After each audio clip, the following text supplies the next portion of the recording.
¿Qué tal? ¿Cómo están? Bienvenidas, bienvenidos a MBD Noticias, la primera edición con toda la información desde temprano acá en TV Ciudad. Hoy comenzamos con un saludo muy especial, cálido a todas las y los funcionarios municipales. Es el Día de los Municipios de América en todo el continente, así que desde aquí un saludo muy afectuoso entonces a toda la plantilla de funcionarios y funcionarias municipales que cumplen una tarea tan importante para las ciudades. Hoy, atención, no habrá recolección durante todo el día hasta las 22 horas, así que hay que estar atentos. Estarán abiertos los cementerios, eso sí, son los únicos servicios que en el caso de los cementerios van a funcionar con normalidad. En el caso de la recolección de residuos tenemos que estar atentos a que recién a las 22 van a volver a trabajar. Bueno, comenzamos esta jornada con mucha información, comentándoles que el resto de este día va a seguir con cielo claro, algo nuboso. Hoy 24 grados a esta hora, un amanecer precioso, un tanto ventoso, eso sí lo habrán visto. Va a seguir la jornada con periodos de nuboso y una máxima anunciada de 18 grados. Si me acompañan vamos a ver el resto de la semana, lo que queda. El jueves 20 grados la máxima, va a estar nuboso, algo nuboso, baja probabilidad de precipitaciones. Y el viernes 26 de abril 21 grados la máxima, 14 la mínima, precipitaciones y probables tormentas ahí sí, y se viene un fin de semana con alguna lluvia por lo que dicen los que saben. Bueno, vamos a los adelantos de temas, si les parece. La última encuesta de Opción Consultores muestra que el Frente Amplio votaría al 43%, contra un 40% de intención de voto de la coalición multicolor. El Frente Amplio recibiría el 43% de los votos, mientras que la encuesta cifra arroja que el Frente Amplio recibiría un 45% de la intención. Otros temas: el director del Instituto Nacional de Rehabilitación, Luis Mendoza, dijo que se ajustó el reglamento al autorizar traslados de reclusos pedidos por el ex director del COMCAR. Vamos a seguir analizando este tema también en profundidad. La empresa brasileña Fanacif, una mala noticia, cerró sus actividades en Uruguay y despidió a 150 personas. El gremio de trabajadores del metal y ramas afines alertó por esta situación. Hay paro de COPSA, Graciela Rodríguez del sindicato, los trabajadores de COPSA paralizan sus funciones durante toda esta jornada, durante 24 horas, ante la decisión de la empresa de no abonar lo adeudado. Vamos entonces ahora al desarrollo de la información. Graciela Rodríguez del sindicato de Cuidacoches valoró positivamente el plan piloto que se está aplicando aquí en Montevideo, que permite recibir propinas a través de un código QR, y tildó de clasista al edil nacionalista Javier Barrios Bove, quien dijo que la tarea de cuidar cuidacoches debería erradicarse. Vamos con otros temas entonces. Les comentamos que en mayo del año pasado, 2 alumnas de tercer año de agrario del Polo Educativo Tecnológico de Rivera denunciaron discriminación racial, social y de género que habían sufrido por parte de uno de los docentes. Un año después se condenó por primera vez una situación de discriminación racial. Lo vemos. Una era pasante en UTU y la otra chiquilina era estudiante, era colega, eran todas eran compañeras de clase. El docente en la clase dice, habla de los negros, que en su familia no se contratan negros, que el negro cruza con africano, todavía se cruza, que es horrible. Brasilero es vago, que el brasilero cruza con europeo, ese sí sale trabajador, bueno, que a los peones hay que explotarlo como al pobre, en fin, un montón de dichos bastante aberrantes en una clase. El proceso de formalización fue por incitación al odio y violencia con carácter de autor, o sea, y apelaron la sentencia, entonces seguirá el proceso, continúa más adelante, pero él no puede acercarse a las chicas, o sea, ninguno de los testigos, eso incluye a las chicas denunciantes, a 300 metros durante 120 días. El docente formalizado es hijo del diputado nacionalista Eduardo Guadalupe. Cuando se conoció la denuncia, se acusó a docentes y colectivos afro de que tenía que ver con cuestiones políticas. El primero en dar una entrevista y hablar de la cuestión política fue el padre del victimario, ¿no? Del acusado. Pero nunca hubo tal intención política partidaria como la plantean. Acá la intención es defender a los estudiantes y absolutamente a todos los estudiantes, Como dije siempre, la comunidad negra es la que menos nivel educativo tiene, en la que menos llega a nivel terciario. Entonces, que todavía tengas que sufrir este tipo de discriminación en el aula hace que continuemos agravando y ahondando más esa brecha. Hablemos de encuestas, el 43% de la ciudadanía votaría al Frente Amplio, el 40% de la coalición multicolor, si las elecciones fueran este domingo. Esto según la última encuesta de Opción. De acuerdo a los datos presentados por esta consultora, hay estabilidad de los dos grandes bloques e incertidumbre sobre la conformación de las mayorías parlamentarias. Opción realizó la consulta entre el 1 y el 10 de abril a 1.231 personas mayores de 18 años de todo el país vía telefónica. Preguntó a qué partido votarían si las elecciones fueran el próximo domingo. El Frente Amplio obtuvo el 43% de las preferencias, el Partido Nacional 28%, el Partido Colorado 8%, Cabildo Abierto 3%, el Partido Independiente 1%, otros un 2%, en blanco y anulado 6% y un 9% no sabe o no contesta.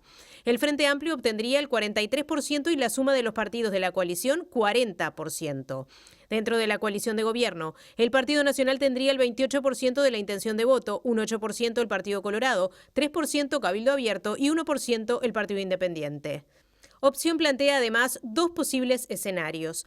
Yamandu Orsi como candidato a la presidencia del Frente Amplio, Álvaro Delgado, candidato a la presidencia del Partido Nacional, Robert Silva por el Partido Colorado, Guido Manini Ríos de Cabildo Abierto, Pablo Mieres por el Partido Independiente y César Vega del PERI.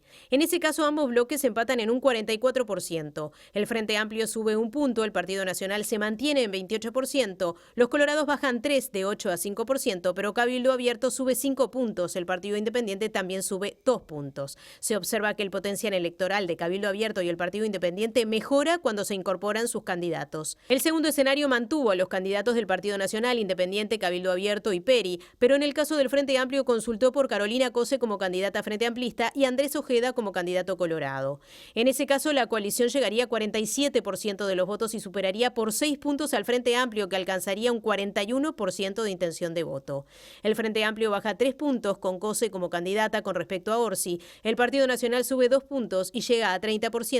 El Partido Colorado con Ojeda sube 1 punto con respecto a Silva, mientras que Cabildo Abierto se mantiene en 8% y el Partido Independiente en 3%. Además de esto hay más datos. Los resultados de la encuesta Cifra que se dieron a conocer anoche en Telemundo indican que si las elecciones fueran este domingo, 45% de los uruguayos votaría al Frente Amplio, 32% al Partido Nacional, 7% al Partido Colorado, 3% a Cabildo Abierto y 1% al Partido Independiente. El restante 12% son indecisos o votaría en blanco. Esto implica que 43% votaría a la coalición, 2 puntos por debajo del Frente, y que 88% de la población tiene su voto ya definido. Al analizar la evolución de la intención de voto a más largo plazo desde comienzos del 2023, se evidencia que el Frente Amplio tuvo algo más de apoyo que la coalición a lo largo de todo este periodo. Esto señala la consultora. Bien, allí veíamos la placa. Vamos a temas que ayer estuvieron pautando la agenda periodística. El ministro del Interior, Nicolás Martinelli, estuvo ayer en el Parlamento, en la Comisión de Seguridad y Convivencia del Senado. Esto por las denuncias del diputado cabildante Sebastián Cal, quien había señalado la existencia de vínculos entre el empresario Gonzalo Aguiar y policías y autoridades del ministerio. Cal denunció ser amenazado por Aguiar tras alertar al Ministerio del Interior que tenía policías de Maldonado trabajando para él. En ese entonces, el ministro del Interior era Luis Alberto Heber. Aguiar estaba siendo investigado por Fiscalía por una supuesta estafa millonaria presentada por una empresa canadiense que instaló en Salto una planta procesadora de cannabis medicinal. Además de las amenazas, Cal denunció en Fiscalía vínculos entre Aguiar y la política, tales como reuniones públicas y privadas con Nicolás Martinelli, entre otros.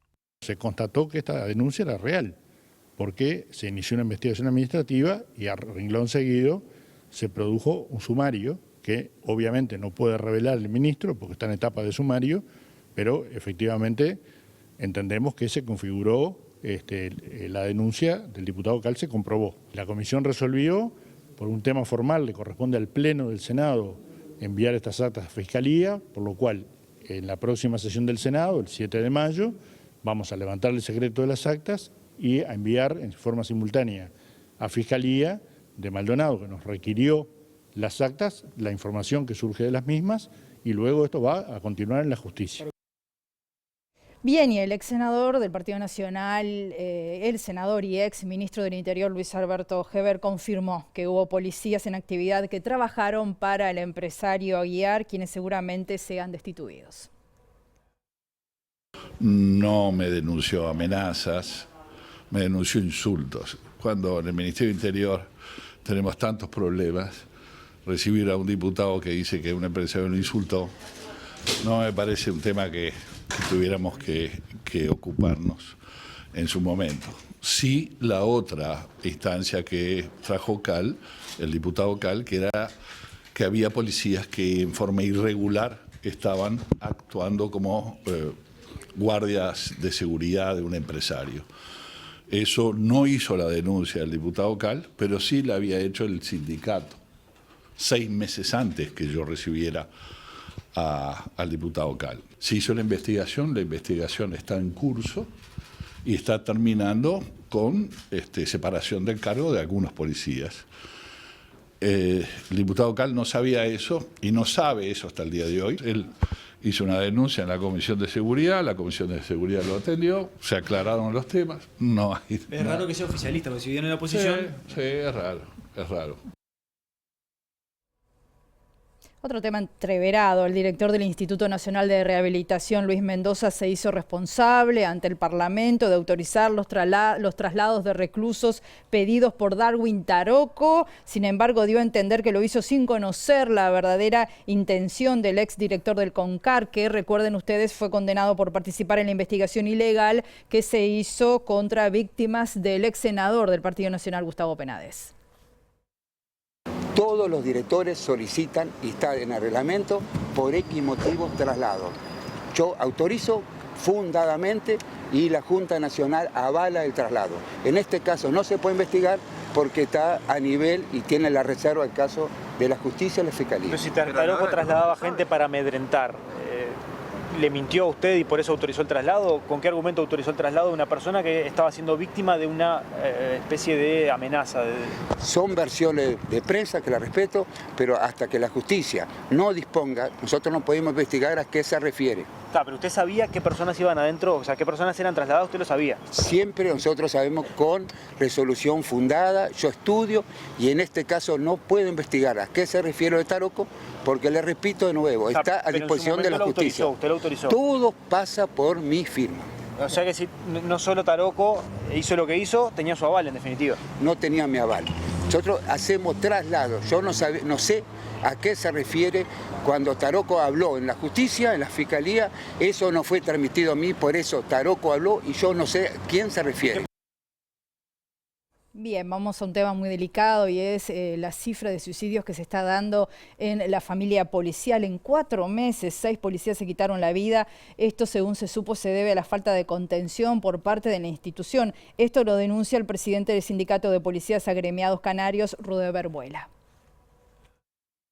6 compañeros que desafortunadamente no, como tantos otros compañeros que estamos en el hoy trabajando y desarrollando nuestras funciones, no fueron contenidos a tiempo, no fueron contemplados por una política decidida de trabajo a nivel de salud mental, no fueron tampoco entrenados sobre el tema para sobrellevar las cargas y las problemáticas que se desarrollan en la función, que no tienen de parte de ninguna de las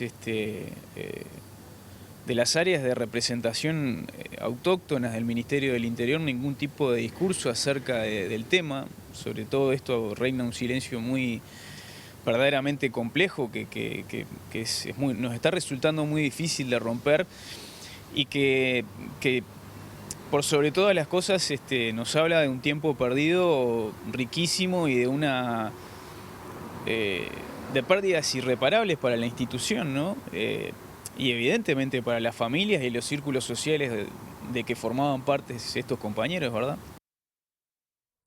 Otras noticias: ayer la Suprema Corte de Justicia y la Asociación de la Prensa del Uruguay firmaron un acuerdo para transmitir en vivo audiencias que resulten de interés periodístico o público. Este acuerdo básicamente lo que hace es poner a disposición del Poder Judicial, gracias al esfuerzo que va a hacer la Asociación de la Prensa Uruguaya, de un equipo apropiado para la toma de imágenes y sonido de una audiencia judicial y la transmisión de esas imágenes y sonidos a través de una señal de streaming. Esto se va a hacer caso a caso.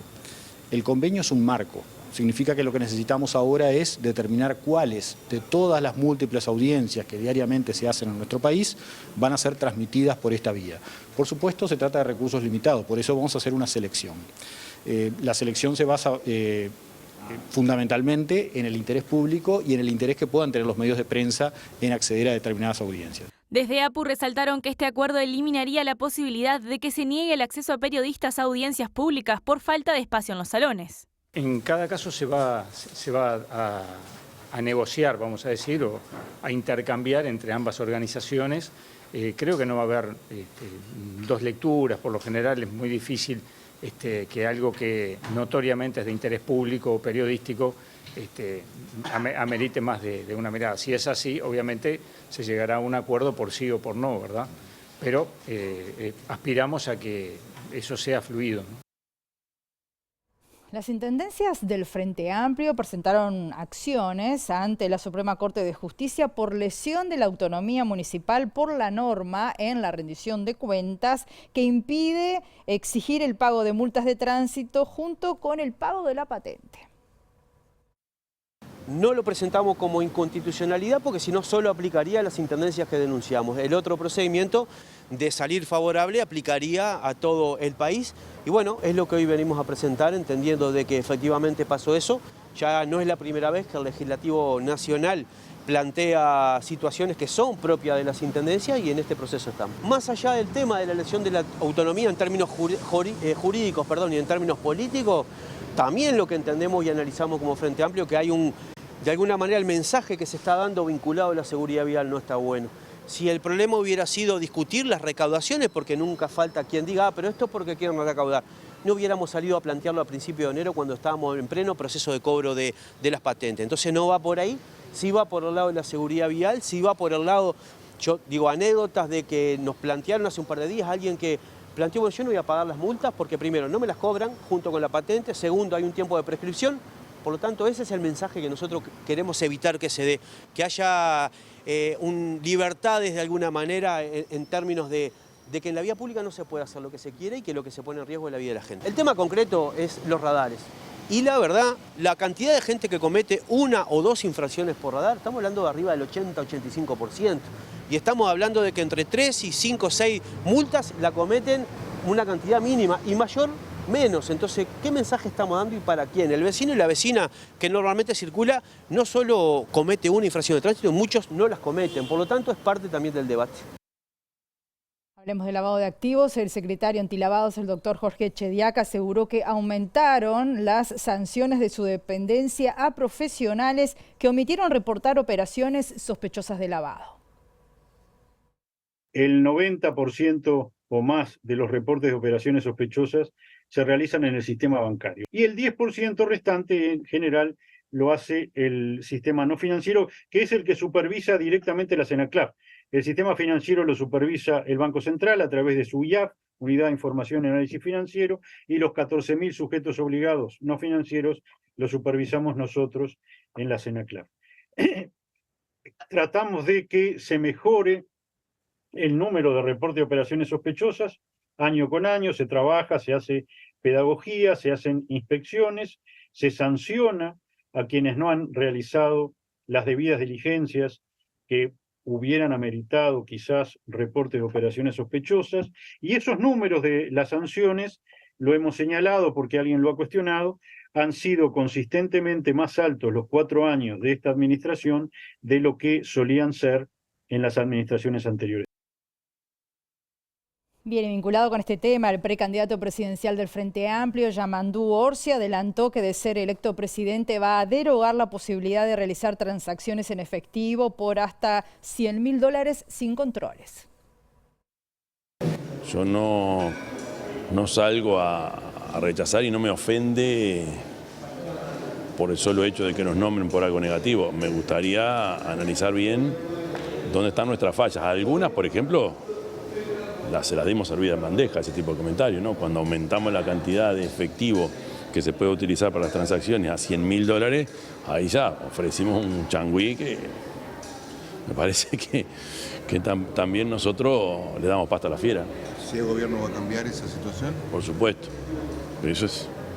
Yo no veo la razón, nunca encontré la razón por la cual ampliar la cantidad de dinero en efectivo que se puede utilizar en una transacción de manera tan simple, sin ningún tipo de control, o por lo menos con menos controles que los de antes.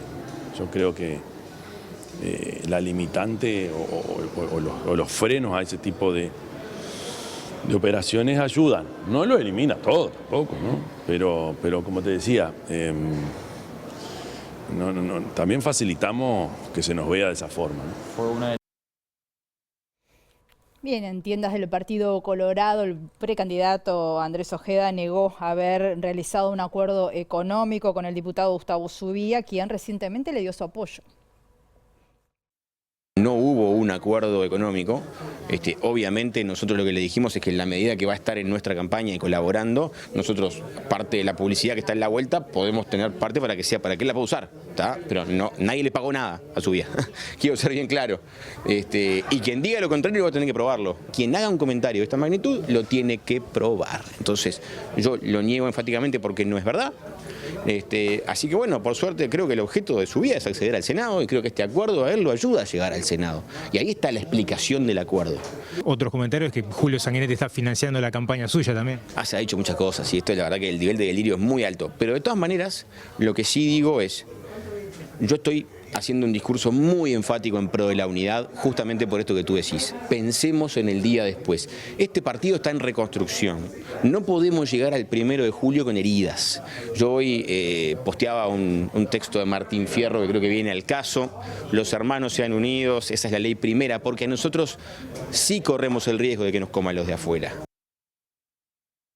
Bueno, lo decíamos en los adelantos, hay un paro decretado por los trabajadores de COPSA. Hay preocupación en ese gremio porque no están cobrando lo que se les debe. Vamos a ver qué está pasando con el reclamo de ellos. Para eso recibimos a nuestra periodista Juliana Perdomo. Buen mediodía. Juliana, ¿cómo estás? Adelante. Así es, Rosina, buenos días para todos. Estamos en las afueras del Ministerio de Trabajo porque en minutos comenzará una reunión tripartita donde va a estar participando el sindicato y también la empresa de COPSA. Y como tú decías, todo esto se da en el marco de un paro de 24 horas y una movilización que se va a suscitar en minutos cuando comience esta reunión por parte de los trabajadores. Como tú bien mencionabas, hay salarios adeudados del mes de marzo, pero también de años anteriores, y estamos con Romina Magino, que es la secretaria general del sindicato, y también con el presidente Andrés Martínez. Gracias por estos minutos. Bueno, ¿cuál es la situación puntual? ¿De cuántos adeudos estamos hablando? Porque ya mencionaban desde el año 2021. ¿Qué tal? Buenos días, muchas gracias por estar acá y por compartir la problemática que tenemos en estos momentos. Mira, al momento nosotros veníamos con un acuerdo incumplido del año 2020, o sea, del año pasado, perdón, pero en el 2021 vienen los adeudos, ¿tá? De salario vacacional, complementario, y ahora le sumamos también que los salarios no están siendo pagos en tiempo y forma, incluso a la fecha que estamos todavía no se han terminado de pagar los salarios. Bueno, y también tenemos una problemática con el tema de retenciones y pensiones alimenticias judiciales, que también han pagado la mitad, y eso ha llevado un poco la desesperación de todos los compañeros, y bueno, la empresa alega de que no tiene los fondos suficientes para poder percibir los salarios, lo cual ya no lo podemos permitir porque hay mucho nerviosismo en el sector del transporte, sobre todo conductores, guardas, agencieros, todo el mundo que pretende de su salario poder subsistir y no lo estamos pudiendo lograr. Andrés, ya la empresa adelantó que necesita un préstamo, también se habló de un fideicomiso. ¿Ustedes tuvieron contacto con el Ministerio de Transporte? Nosotros hemos mantenido varias reuniones con el Ministerio de Transporte, con el ministro Falero, con el director Pablo Lavandera. Viene de hace tiempo esto, que nosotros veníamos trabajando en los adeudos más antiguos del 2021. Al día de hoy la empresa a los trabajadores dependientes tiene una deuda que ronda los 40 millones de pesos. El formato de este fideicomiso es para todo el sector suburbano. Se habló de un préstamo puente, un adelanto que se le darían a la empresa para pago de adeudos, que no solo le debe también al trabajador, a los pequeños propietarios, tiene un cúmulo de deudas importante que viene arrastrando y creo que se está haciendo insostenible. Este mes fue un detonante porque la semana pasada en este mismo ministerio la empresa se comprometió a que ayer depositaba algo del salario, que nos debe el 50% del salario, y bueno, al no recibir, al no atendernos telefónicamente, fuimos hasta la empresa, hablamos con la gerencia, nos transmitió que no iba a poner plata porque no tenían, por eso se decidió el paro. Pero queremos pedirles disculpas al usuario, que sabemos que siempre es el que sufre todo esto, pero bueno, ya no se tolera más esta situación. Los compañeros están muy preocupados, como todos saben, vivimos del salario, tenemos cuentas de pagar, alquileres, y bueno, la premura de todo esto es que trate de salir algo de acá el día de hoy, para bien o para mal, pero que salga algo concreto. Si no tienen avances en esta jornada, ¿tienen ya previsto un plan de lucha? Nosotros ahora, el próximo paso es con la Federación del Sector, con la Federación del Suburbano, empezar a trabajar, y no se descarta una medida de todo el sector. Y así vamos a ir escalando hasta llegar a la cúpula de la UNOD y bueno, plantearnos el paro general de transporte por una empresa que realmente lleva más de una década incumpliendo. Y este mes fue algo que detonó, ¿no? Que no pueda pagar salario es algo ya muy grave. Muchísimas gracias a ambos. Bueno, Rosina, tenía la palabra de Andrés Martínez y de Romina Magino a propósito de este paro que están realizando por los adeudos salariales. Comienza la reunión en minutos, así que estaremos informando al mediodía cómo se va a suscitar toda esta problemática y qué medidas de lucha se vienen a futuro. Gracias, Juliana, te esperamos. Y otros trabajadores y trabajadoras que estaban preocupados y que están evaluando cómo va a realizarse o cómo se va a implementar el nuevo sistema son los cuidacoches, que en principio ven positivo este sistema del QR para que reciban propinas. El edil, el señor Bove, yo quería decirle a él de que él no sé por qué está opinando así, porque hace un tiempo, no demasiado, ¿cómo es que se llama? El ministro Lema y un edil blanco querían ver cómo se podía hacer para darnos un sueldo. Entonces yo no entiendo cómo ahora otra persona de la misma coalición de ellos está protestando de la manera que protestar, al extremo de decir que hay que erradicarnos. Yo considero que eso ya pasa a ser clasismo, a una persona que no le gusta que los demás puedan llegar a superarse un poquito. Egoísmo, ¿no? Son personas que no les gusta que uno coma todos los días, por ejemplo. ¿Tá? Porque de la forma que estamos trabajando ahora, que nos llevamos vintenes para nuestra casa, a veces tenemos que pensar si comen mis hijos o si como yo. Bien, muy duro entonces este testimonio. Vamos a ver cómo se implementa ese sistema. Hacemos una pausa, y luego viene en la entrevista central el economista Germán de Agosto, que acaba de presentar un libro que está dando mucho que hablar. Volvemos.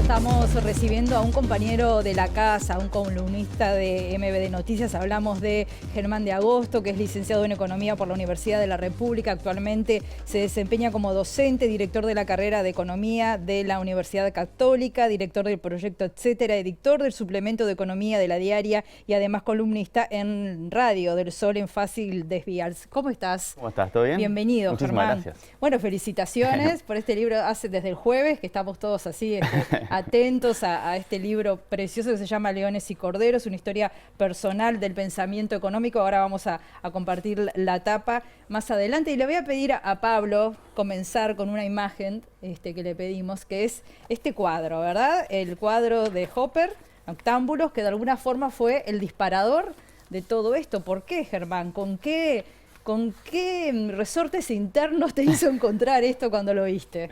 Este cuadro precioso. Yo lo había visto en otro contexto, de alguna manera, y me había cautivado porque, digo, viste que es un cuadro como de alguna manera con esa paradoja que tiene, creo que Hopper. Yo no es que sabía de Hopper, porque tampoco sé de arte, pero cuando ves algo decís, y te captura, y ahí empecé a buscar. Y me pareció que estaba bueno el hecho de que, viste, que supuestamente es como el pintor de la soledad. Que de alguna manera su obra como delinea los contornos de la condición de la soledad. Pero por otro lado, como vos decías hoy, a través de otros libros y ha inspirado mucho porque paradójicamente te da como esos lugares donde te sentís como de pertenencia. Que es justamente como lo pasa en ese café que está ahí ilustrado en los noctámbulos. Y es lo que de alguna manera, después, con el tiempo y a partir de estas inquietudes, que son las que de alguna manera alimentan ese libro, ¿no? Un poco la preocupación, por qué nos dice el surgimiento de este tipo de personajes sobre el mundo que se nos viene arriba, y también con la curiosidad intelectual de entender de dónde surge y qué es lo que ha pasado para dar lugar justamente que una persona como esta se convierta en el vehículo de tantas demandas legítimas, ¿no? Entonces me imaginé de alguna manera en esa búsqueda, que es lo que de alguna manera comparto, simplemente cómo me fui encontrando con él y cómo de alguna manera siempre ha ido desafiando, ¿no?, el sentido común, por sus planteos, por la forma en que se expresa, por sus modos, por sus formas. Y entonces me empecé a imaginar de alguna manera con esa preocupación como latente, ¿viste?, corriéndote en el cerebro, y esa imagen de los noctámbulos. Bueno, ¿cómo sería de alguna manera dialogar o tener conversaciones hoy en 2024 con los distintos filósofos o economistas que de alguna manera hacen a su cosmovisión, ¿no?, que él ha nombrado? Y eso supone hacer como un recorrido desde lo que para él es su paraíso anarcocapitalista, y arranca justamente una conversación con que sería Murray Rothbard, que es como su referente ideológico, porque justamente es el que escribe el manifiesto libertario, y termina con Marx, que de alguna manera es como su infierno. Entonces trata de recorrer con 11 conversaciones distintas, con distintos referentes, tanto queridos por él como odiados por él, desde Keynes, Smith, ya te digo, Milton Friedman, Hayek, un montón de esos nombres, tratar de llevarlos a esa cafetería y de alguna manera dialogar para tratar de entender de dónde surge esa amalgama que de alguna manera termina canalizada a través de lo que es las formas de él, ¿no? Ese es un poco el viaje más onírico que de alguna manera está plasmado, y esa es la importancia que tiene para mí el cuadro de Hopper, es como que nos da el marco o la escena sobre la cual vamos dialogando con esos personajes para ir. Y que tiene puntos en común, porque vos hablabas del pintor de la soledad y Javier Milei, uno tiene la sensación de que más allá de la gente que lo rodea está bastante solo, o por lo menos esa es la imagen que ha dado, ¿no? De un hombre que se maneja solo y con algunas oscuridades también.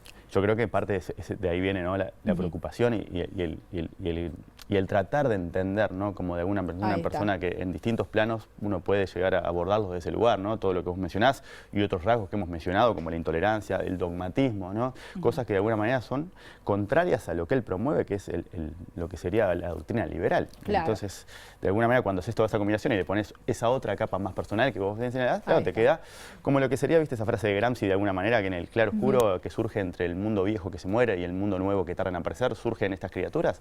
Bueno, tratar de entender, ¿no? El otro libro había sido con Trump en la tapa, este con Milei, y son más o menos ese tipo de líderes mesiánicos, ¿no?, de alguna manera, que surgen y que nos hacen tratar de desentrañar qué es lo que está pasando para que de alguna manera este tipo de personajes terminen en los lugares en los que terminan, ¿no? Ahí está. Y elegiste el camino de la narración. Por allí también, no sé si entra en el género autoficción, porque hay mucho de ti también, y contás, ¿no?, aspectos de tu vida bastante íntimos que también me sorprendieron. Es decir, en la trama es bastante vasta, más allá de Milei, de su arco político, de sus inspiradores filosóficos y económicos, hay parte, podemos conocerte más a ti. Tal cual, esa es la parte como más conceptual y va intercalada justamente con esa búsqueda y de compartir esa cotidianidad de cómo vas buscando las cosas, cómo te vas llevando y cómo esa cosa que tanto te preocupa y te va corriendo en la cabeza de alguna manera termina llevando a una mezcla de lo que es consciente e inconsciente, que es lo que termina derivando justamente en esas conversaciones, pero en el medio están todas las tribulaciones, las contradicciones, las lagunas de alguna manera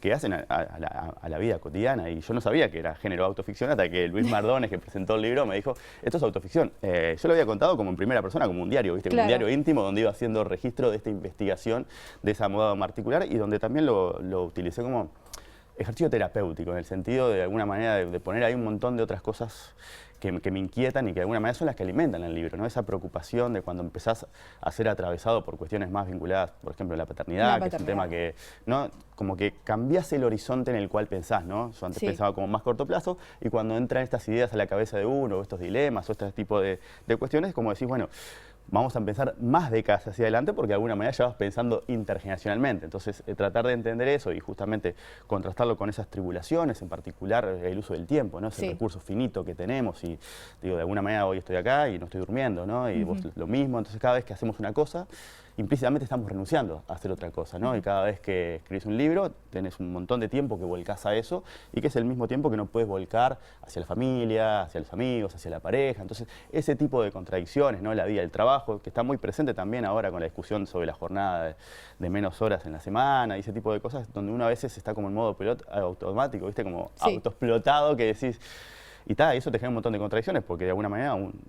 Sabés que la vida es eso que pasa mientras uno hace planes para la vida, como dice John Lennon, y vas tratando de perseguir estas aventuras, entonces naturalmente todo lo que va quedando en el camino también es parte de lo que me generó esas tribulaciones que están plasmadas en primera persona. Y está hecho con mucho respeto, ¿no? Porque además hay allí diálogos, hasta como entrevistas se puede decir a estos filósofos, todas personas muertas, pero sin embargo lo haces con muchísimo respeto y además sobre todo respeto a su ideología, obviamente, ¿no? Porque podrías haber optado por otro camino, pero no, lo planteas de esta forma.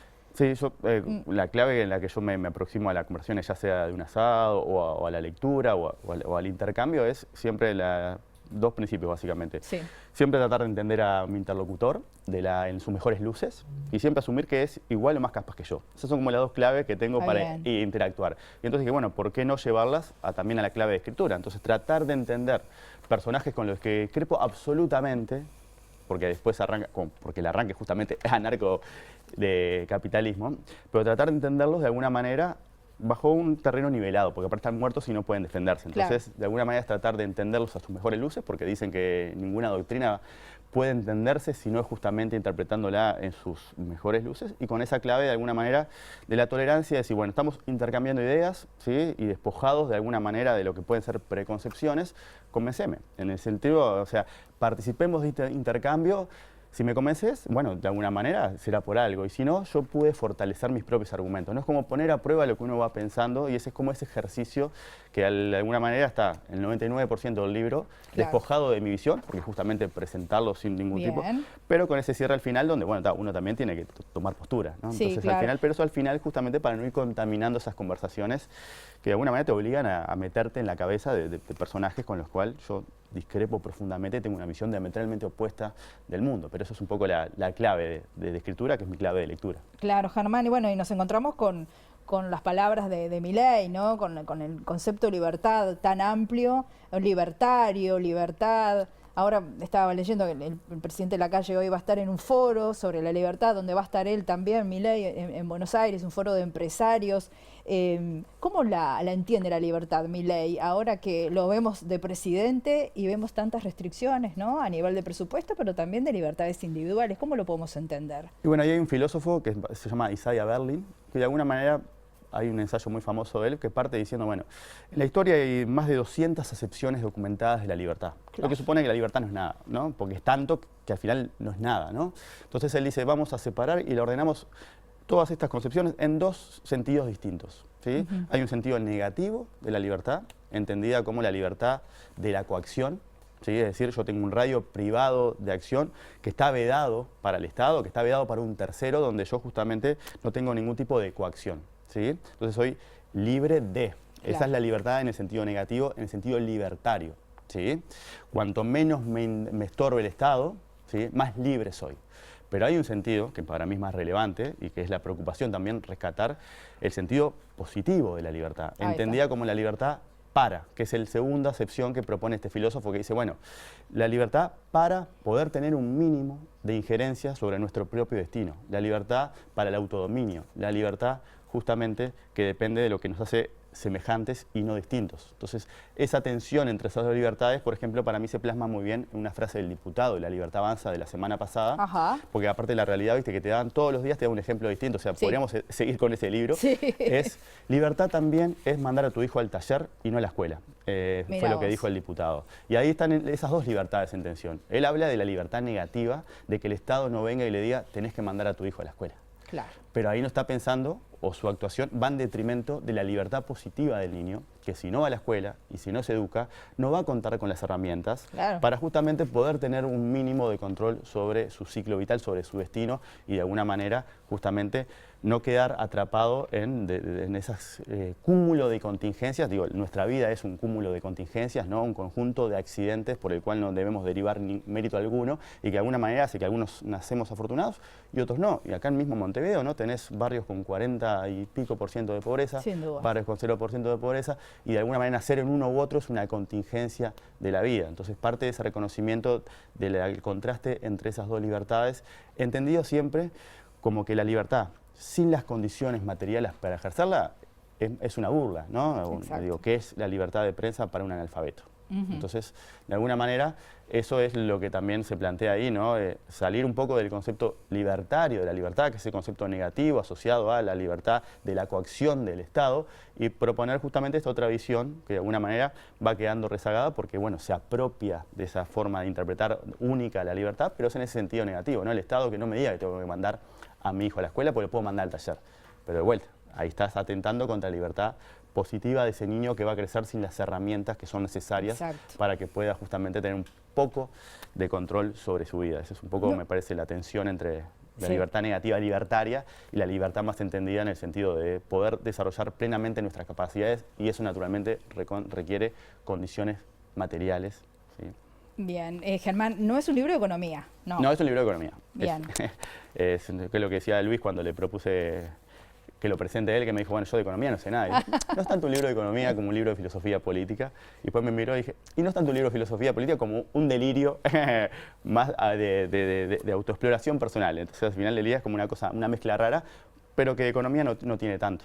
Bien, pero vas a seguir por el camino de la escritura, ¿te gustó? A mí me encantó, sí, creo, digo, de alguna manera de vuelta, es como un vehículo para expresarme, de alguna manera para sacar todo eso que de alguna manera lo tenía como una carga adentro, ¿no? Esa preocupación, esa inquietud, esa forma de alguna manera tratar de buscarle la racionalidad a muchas de las cosas que están pasando y que muchas veces desafían nuestro sentido común, ¿no? Que una persona dogmática, autoritaria, reaccionaria, que se expresa de esa manera, ¿no? Que aparte justamente es liberal en lo económico, pero es un conservador reaccionario en todo lo demás. Entonces también el sentido de la libertad, no solamente en el sentido positivo, ¿sí? En esa libertad como autodominio, sino también en el sentido amplio de la libertad para un montón de cosas, ¿no? Para hablar con la E, para hablar con la X, para tener relaciones con quien quiera, para usar drogas, para morirme de alguna manera, la cuestión vinculada a la eutanasia, ¿no?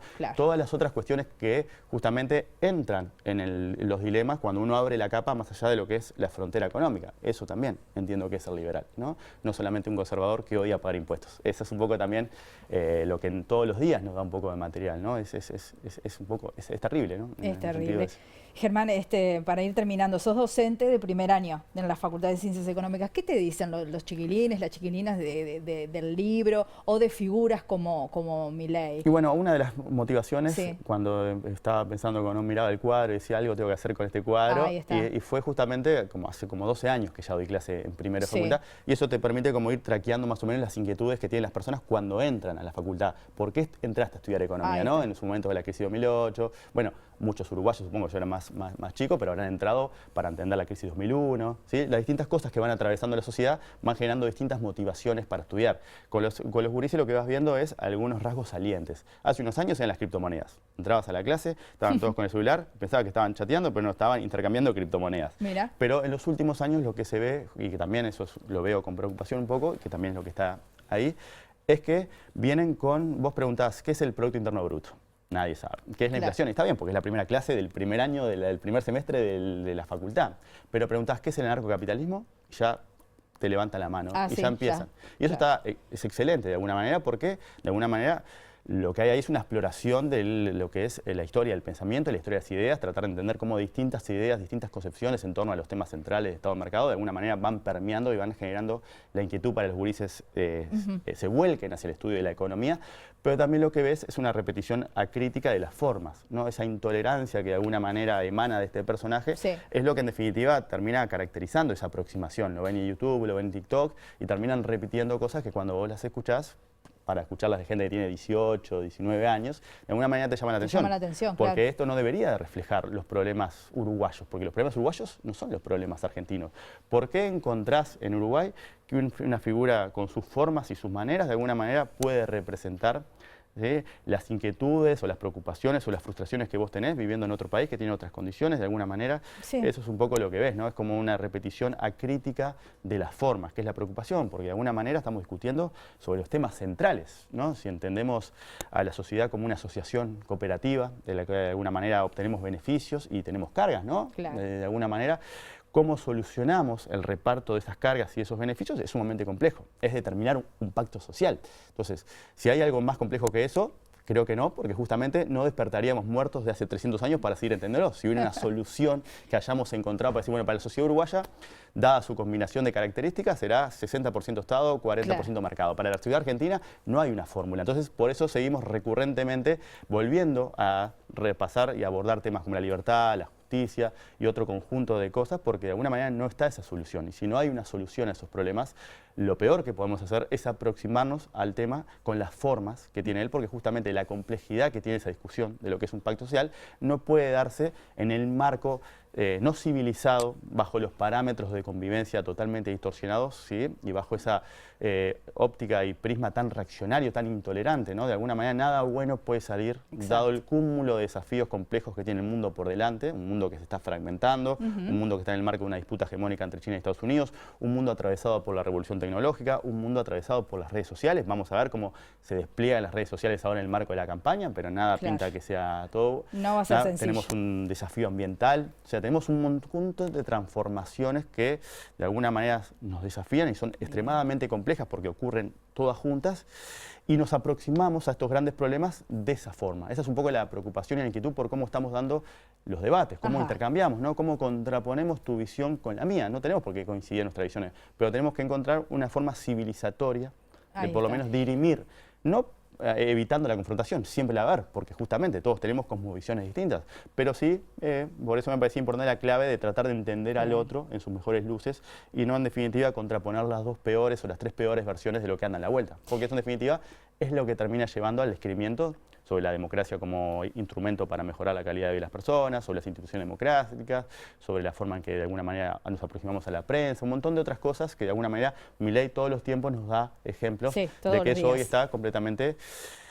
controvertido, ¿no? Y lo hizo Trump en su momento, ¿no? El surgimiento de ese tipo de líderes de alguna manera es lo que te comentaba hoy al principio, de qué nos dicen de este mundo, ¿no? Y cuál es el problema, porque en definitiva cada paso que nos aleja de la amabilidad, nos aleja de la civilización, ¿no? Entonces, gran desafío como escritor, como docente y como economista, pero sobre todo como docente. Te espera entonces el poder plantear todo esto desde otro aspecto, ¿verdad, Germán? Te agradecemos muchísimo, Leones y Corderos, una historia personal del pensamiento económico. Ya nuestros compañeros estuvieron allí mostrando la portada, la tapa del libro. Muchas gracias por acompañarnos. Te recibimos siempre con mucho gusto y bueno, suerte con esta carrera de escritor que has lanzado. Vamos nosotros a seguir con la información. La empresa brasileña Fanacif decidió cerrar sus actividades en Uruguay y despidió a 150 personas. El anuncio de la empresa fue este fin de semana. La Unión Nacional de Trabajadores del Metal y Ramas Afines se expresó en un comunicado planteando que 150 trabajadores serán despedidos y que se perderán otros 50 empleos de manera directa. Reclamamos al gobierno que termine con su complicidad con estas multinacionales y que tome medidas y acciones para la defensa de la industria y la mano de obra nacional, expresa el sindicato. El pasado 22 de marzo, la UNTRA había realizado un paro parcial con movilización en defensa de los puestos de trabajo de quienes desempeñaban tareas en la empresa Fanacif, Sacos y Class Siemens. En el último tiempo abandonaron el país empresas como Lifan, Faurecia y Sinter. Por su parte, la empresa aseguró que el motivo del cierre de la producción industrial en Uruguay responde a un análisis de estrategia de optimización de reducción de la huella de carbono para bajar el impacto ambiental, en respuesta a los desafíos comerciales enfrentados a lo largo de los últimos años. La multinacional reafirmó su compromiso total con la integridad y responsabilidad, garantizando que todas las obligaciones asumidas por Fanacif con proveedores, instituciones bancarias, clientes y colaboradores serán cumplidas íntegramente. Además, asegura que le brindará a los trabajadores herramientas para su reinserción laboral. Nos vamos, volvemos a las 13 horas con la edición Mediodía. Ahora ya llega Ciudad Viva, con toda la barra. Que pasen bien, hasta luego.